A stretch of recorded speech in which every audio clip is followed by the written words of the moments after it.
Hey, how's it going? We're here in Facebook headquarters, Building 18. This is where the Oculus team works. And we're going to talk this morning about the new Oculus Rift that we just started shipping this week. So what I want to do is walk over here where the team is, and we're actually going to walk through what the package is and unbox an Oculus Rift, and I'll walk you through everything that's in there. So here's the office. I mean, you can get a chance to just see some of the art that's around here, and people just come, and employees and all kinds of different folks just paint all over the walls. So here, come on, let's go. Let's take a walk this way into the lab.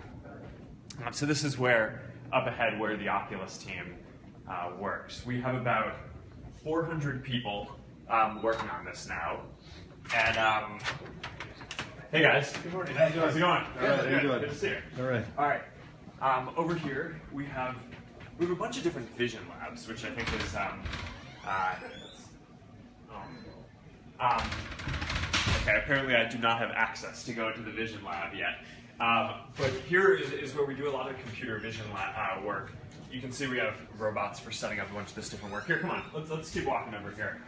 Past a little bit more artwork to where we. So we're going to go hang out with the Oculus founder Brendan Areve and Shrep, who's Facebook CTO, this morning. So come on over here.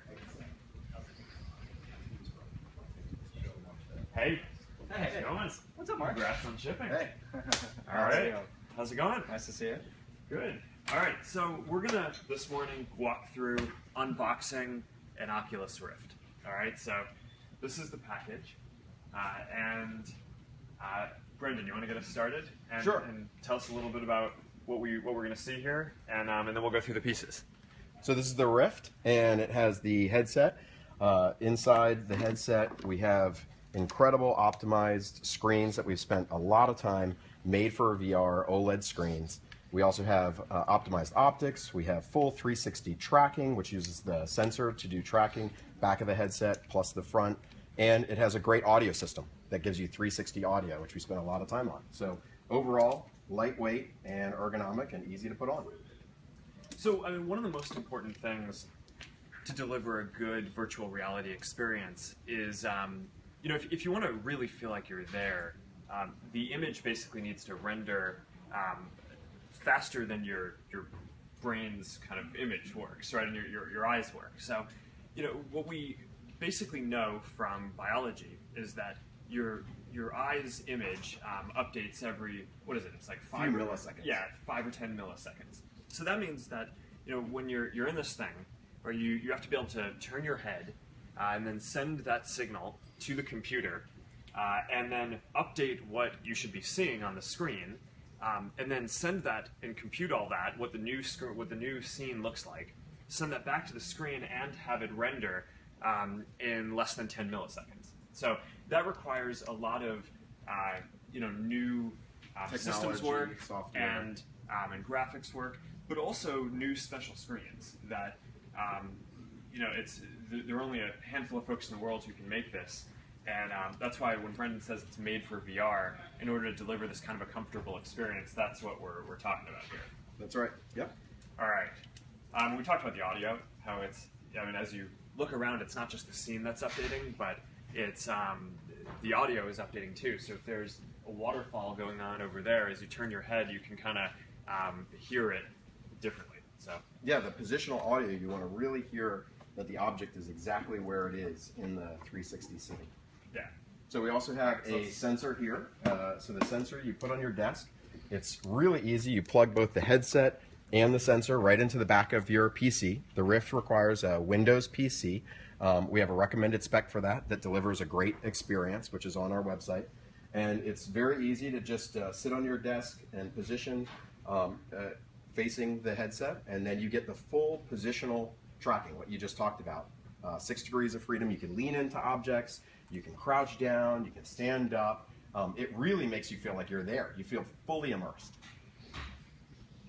Yes, I mean, this basically picks up invisible LEDs, right? That's right. That Infrared. That are all around. So I mean, it's 360, and you can look around, and it has to be really quick, right? So that way, as you're moving around, it can pick up the position basically instantaneously. I mean, it takes probably less than a millisecond of the 10 milliseconds that we get to render the scene is taken by the sensor, right? And then sending that back to the computer to render everything so that you get a good, comfortable experience and really feel like you're there.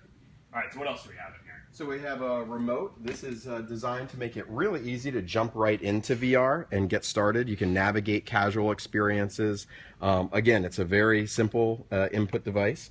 And we also have a Xbox One controller, one of the best made game pads ever. Microsoft's put a huge investment into this, and it's natural and familiar to gamers, so they can get started right away and play this incredible catalog that we put together of great content. Yeah.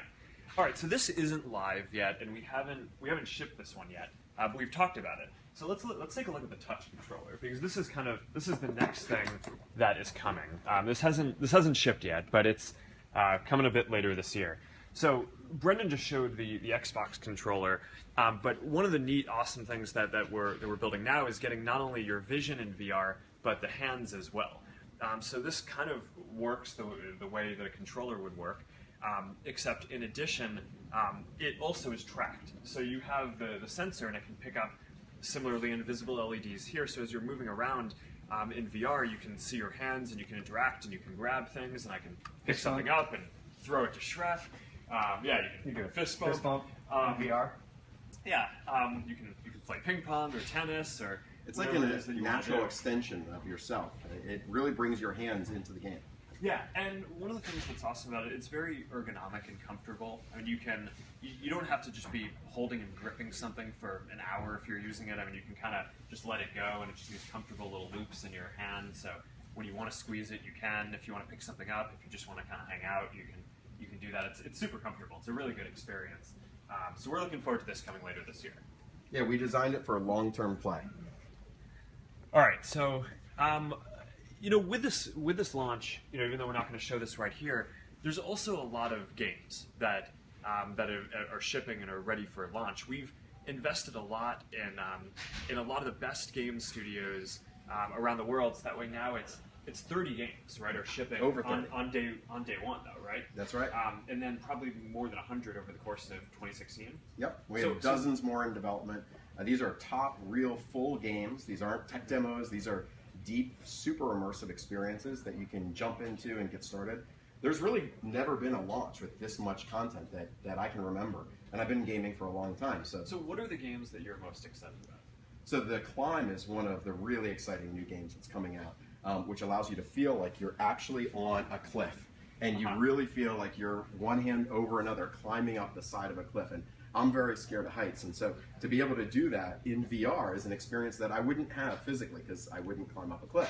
Yeah. That's a great experience. There's Eve Valkyrie, which is a space fighting combat where you get to sit in a combat and explore space and go out and fly this ship, and it's just a super immersive, really fun experience. Yeah. We're also bundling Lucky's Tale, which is a platformer. Yeah, I like that one. Yeah, Lucky's Tale is a lot I'm of a fun. Mario guy, so I mean, so Lucky's Tale is pretty similar, and is for people who are used to playing that kind of a game. I mean, it's a great experience in VR. What about you? What's your? I think I like Farlands the best. I spent a lot of time playing that yesterday, and you really get a chance to feel like you're teleported to a new planet, and face to face with an alien, something that looks like a giant chicken or looks like a classic alien you'd see, and that sense of whoa, this thing's right in front of me and reacting to me, and I can feed it fruit. It's just this really amazing experience you can't get any other place. Yeah.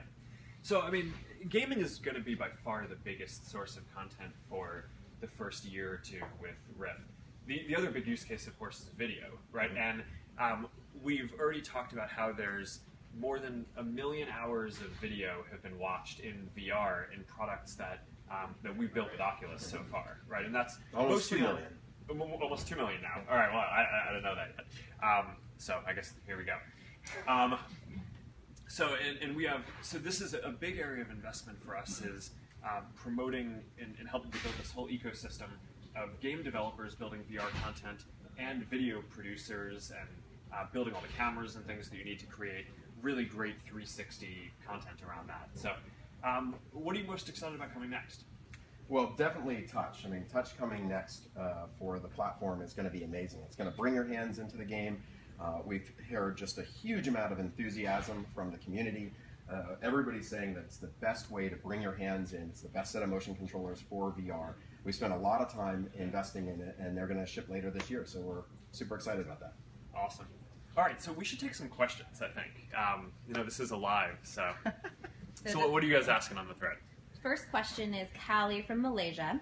I would really like to get one for my birthday. Is it on sale now, and where can I get one? So it's on Oculus.com. You can also get it bundled with a PC on Best Buy. And then second question. Yep, Best Buy, Amazon, and Microsoft all have the bundles with the Rift and an Oculus Ready PC online right now. Awesome. Gabriel from Romania. How do you deal with the amazing and huge AI behind this technology? Well, it's a big computer vision challenge, right? I mean, when we were walking in before I stopped by the Vision Lab, where I couldn't get in, apparently, as the CEO of this whole company, I do not have access to enter our Vision Lab. So I have to sort that one out afterwards. But, it's a big part of doing VR is doing tracking, right? So you're wearing this thing, and extremely quickly in a scene, what you see in the world is dependent on where your head is and the angle that it's at, right? So if I turn my head this way, the scene changes. If I take a step forward, the angle changes. And we need to be able to identify where you are and what angle you're looking at instantaneously, so that way within 5 or 10 milliseconds we can re-render exactly naturally what you'd see if you were in the real world with a computer. And that's just a really big computer vision and graphics problem. And it hadn't really been solved until recently. And this is one of the big advances that the Oculus team had.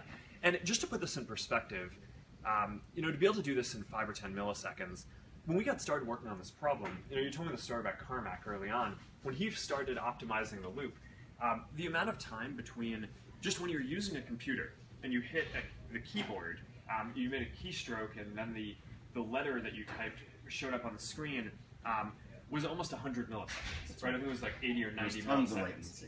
So, and that's not a complex graphical thing, right? That's just you press the K key or whatever, and it like shows up on the screen, and that took 80 milliseconds, right? There was no internet, nothing had to travel across, a cable from the U.S. to Europe or anything like that. It was just going from your keyboard to the screen, 80 milliseconds. So to be able to make it so that we've optimized this now, so that way this, which isn't connected to the sensor, basically it can pick up your location in space in less than a millisecond, send that back, render this whole 3D scene of what's going on, whether you're in space fighting aliens or watching a 360 video, you're in a movie, you're looking at and what's going on, but you need to see it at the right angle, and then to be able to compute that and then send it back and have the hardware render it in 5 or 10 milliseconds is a pretty crazy technical feat, right? And that's It took a lot of work. It took a lot of work on the team, the SDK team, optimizing that. We had to work with Microsoft, NVIDIA, AMD to optimize their hardware drivers, to optimize Windows. Windows had all this buffering in it, and monitors had buffering, which is causing that latency when you just hit the keyboard. Yeah. We had to get rid of all the buffering. There's no buffering. This is direct from your movement direct to the screen. And a lot of this stuff, though, we've made open, right? And so we took a lot of this code and made it open source because we want to help good VR get out in the world, right? So, a lot of that stuff at this point, it was part of the earlier development kits, and a lot of folks can use that to make other VR solutions great as well, because the main thing that we're focused on is just getting really good VR out to the world. That's right. We fully open sourced the original first developer kit. Yeah. All right. More questions. Marlouise from South Africa. What's the difference between the Gear VR headset powered by Oculus, which I received with my Samsung Galaxy S7, and the Oculus Rift? They're the two products that we've been working on, right? So one is this partnership with Samsung that works with their phones. You can basically take a Samsung Galaxy phone or a Note phone, and you can drop it into this device that they have. So instead of having to use a computer, it just uses the Samsung phone and is powered off of that. So it's a lot more affordable, right? Because you already have the phone, so you only need to buy the device that you put the phone in. It's $100 or $99, which is just a lot more affordable and as kind of an entry level VR product. Samsung is giving them away with S7 pre-orders. Awesome. Yeah. So that's just kind of a huge thing for getting virtual reality out in the world. Yeah. And it's a really high quality experience. So we're really proud of the work that we've done on that. Rift is the second product, and that is really the highest end version of virtual reality that exists anywhere in the world today. It gets powered by a more powerful computer, right? So you need a good computer to run it. But if you have that, and if you're willing to pay a little bit more for the best experience, then this is just a dedicated virtual reality system that is just the top of the line. I mean, no one is shipping anything better than us. Gives you a faster refresh. It's running at 90 frames per second instead of 60 on the Gear. It gives you positional tracking, so you can fully look on, you can lean down into things, and pretty soon it's going to have touch, which gives you position-tracked motion controllers as well. So it is a fully immersive, more immersive experience, but it comes at a more premium product and cost. Yeah.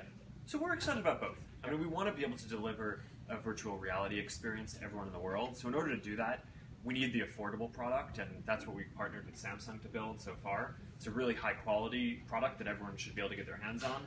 And then if you're interested in getting the very best experience, then Rift is really what you want to go for. That's right. Two big categories: mobile VR and PC VR. Yeah. All right, a couple more questions. A lot of people are asking, how do you see VR becoming more social? All right, well, this is Shrek stuff. Well, it will over time, and we're already seeing some great apps on Gear VR. There's Oculus Social and a number of third-party developers who've built some great experiences that allow you to interact with other real people in VR.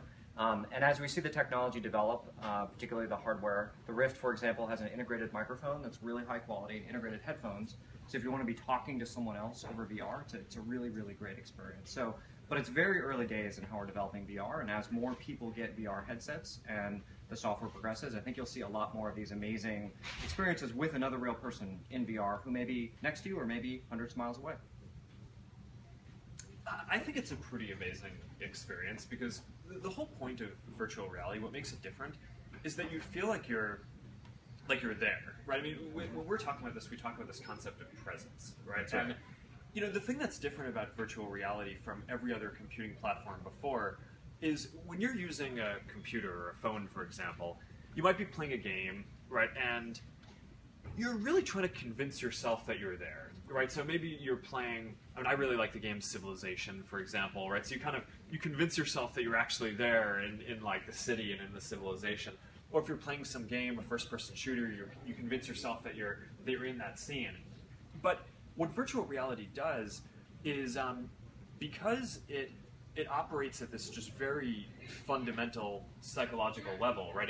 It's refreshing the whole scene at the speed that your eyes can. It has 360 audio, so the things sound as you're turning around through the world the way that they would naturally. You'll be able to have your hands, and they'll move around. You can control things naturally.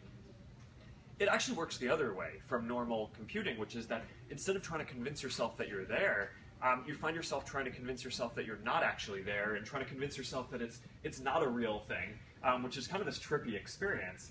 But when we do our jobs well, you really feel like you're there. So it gives you this ability to create social experiences that are completely different from anything that you have with computers today, right? You can be across the world from someone or across town, but really feel like you're present and physically there with someone, and that's just a new kind of thing that almost no one has felt in the world today. So that's going to enable a lot of really novel experiences, sharing new kinds of things that wouldn't be possible to do. Really excited about that. Absolutely. So Shrep is, we're building a lot of different teams to work on different social VR experiences, and that's just a big effort because we're Facebook. I mean, we're the company in the world that builds the best social experiences for you to share with all the people that you want in all these different ways. So, of course, we're going to really focus on making sure that that we're pushing the envelope on what you can do socially in VR as well. Yeah, the way I like to think about it is we've been doing a lot of experiments, and we have many distinct memories from the experience you've had in social VR, which is really unique if you think about it. If you think about a really memorable experience you've had in a game, you may be having fun playing it, but 3 or 6 months later, that experience kind of fades away. And I think when you have an experience with a person in the real world, it's this really memorable, emotional moment. And we've seen these experiences in VR where something funny happened you didn't expect with someone else in the room. And I can remember all of those experiences in VR today. And that's the thing I think we're really excited to bring to you soon. It feels like a physical memory, like you're there in physical space. Yeah, it's hard to and not on a screen. It's really fun. Yeah, it is really incredible. Fun. All right. I think one more question, and then we should wrap up and actually go do some work. Yeah. Last question is, so guys, what's next for Facebook and VR? Well, besides touch, which is probably the next big thing, is making it so that you get your hands in it as well. Really fostering the ecosystem. There's just this incredibly exploding ecosystem around VR of thousands, now tens of thousands, soon to be hundreds of thousands of companies that are getting started to create content and virtual experiences. And going out and supporting them is what we're really focused on now. Awesome. I agree. I think that's, we're really at the beginning of the ecosystem. Very beginning. And I do think that with all the excitement around virtual reality, sometimes people lose track of, this is going to be a long-term thing. We're very focused on this for the long term. Facebook has invested billions of dollars into this. We will continue investing a lot. If you think about mobile phones, the current major computing platform, it took at least 10 years from the launch of the first smartphone, right, in 2003, the BlackBerry and the Palm Trio, to get to when there were 1 billion smartphones in the world, and that was really the main computing platform that people built for. And we think that it's going to be a similar trajectory for virtual reality as well, where there are going to be awesome use cases in the beginning. If you're really into gaming and you want this kind of immersive experience, if you're really into pushing the envelope on how you can create videos, then there's some awesome things that you can do up front. And we think that a lot of people are really going to enjoy these initial products. But over the years, more and more things are going to come. There are going to be more different types of apps that you can use. And it's going to be a long journey to get to this ubiquitous computing platform that we're talking about. But we're excited about getting there. But on that note, we have a lot of work to do. Yep, let's go do it. So we should probably actually wrap up now and go do work. If you want to get a Rift, you can go online to oculus.com and order them. We started shipping them this week. There's a little bit of a backlog, so it might take a little while for you to get yours, but we're excited to get them in more people's hands soon. So congrats to the team. This is a really big milestone towards the future of computing. Huge team effort between Oculus and Facebook. Awesome.